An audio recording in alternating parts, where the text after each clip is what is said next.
Hi friends, welcome back to my channel. Friends, ಬನ್ನಿಲ್ಲ ನಾನು ಈಗ ಸಿಂಪಲ್ಲಾಗಿ ಹೇಗೆ ಟೊಮೆಟೊ ರಸನ ಮಾಡೋದು ಅಂತ ತೋರಿಸ್ಕೊಡ್ತೀನಿ.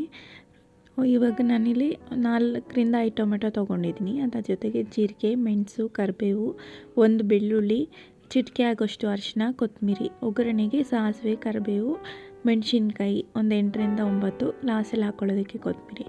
ಮೊದಲಿಗೆ ಇಲ್ಲಿ ಇದನ್ನು ಜಾರಿಗೆ ಟೊಮೆಟೊ, ಜೀರಿಗೆ, ಮೆಣಸು, ಬೆಳ್ಳುಳ್ಳಿ, ಕರಿಬೇವು ಮತ್ತು ಕೊತ್ತಂಬರಿ ಹಾಕ್ಕೊಂಡು ಒಂದು ಚಿಟಿಕೆ ಆಗೋಷ್ಟು ಅರಿಶಿನ ಹಾಕಿ ಇಲ್ಲಿ ಗ್ರೈಂಡ್ ಮಾಡ್ಕೊತಾ ಇದ್ದೀನಿ.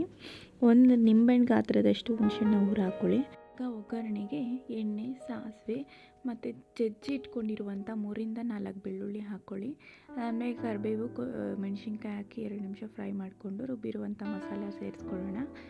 ಆಮೇಲೆ ಅದೇ ಜಾರಿಗೆ ಒಂದು ಸ್ವಲ್ಪ ನೀರನ್ನ ಸೇರಿಸ್ಕೊತಾ ಇದ್ದೀನಿ. ಆಮೇಲೆ ನಾನಿಲ್ಲಿ ಒಂದು ಚಮಚ ನೀರು ಹಾಕ್ಕೊತಾ ಇದ್ದೀನಿ. ಅದಾದಮೇಲೆ ಹುಣಸೆಹಣ್ಣ ಕಿವುಚಿ ಇಟ್ಕೊಳ್ಳೋಣ. ಆಮೇಲೆ ರುಚಿಗೆ ತಕ್ಕಷ್ಟು ಉಪ್ಪು, ಲಾಸ್ಟಲ್ಲಿ ಕುದಿಯುವಾಗ ಕೊತ್ತಂಬರಿ ಹಾಕ್ಕೊಳ್ಳೋಣ. ನೋಡಿ ಎಷ್ಟು ಚೆನ್ನಾಗಿ ಬಂದಿದೆ ರಸಮ್. ಸುಲಭವಾಗಿ ಮಾಡ್ಬೋದು. ನಿಮ್ಮ ಮನೆಯಲ್ಲೂ ಟ್ರೈ ಮಾಡಿ, ಕಾಮೆಂಟ್ ಮಾಡಿ ಫ್ರೆಂಡ್ಸ್.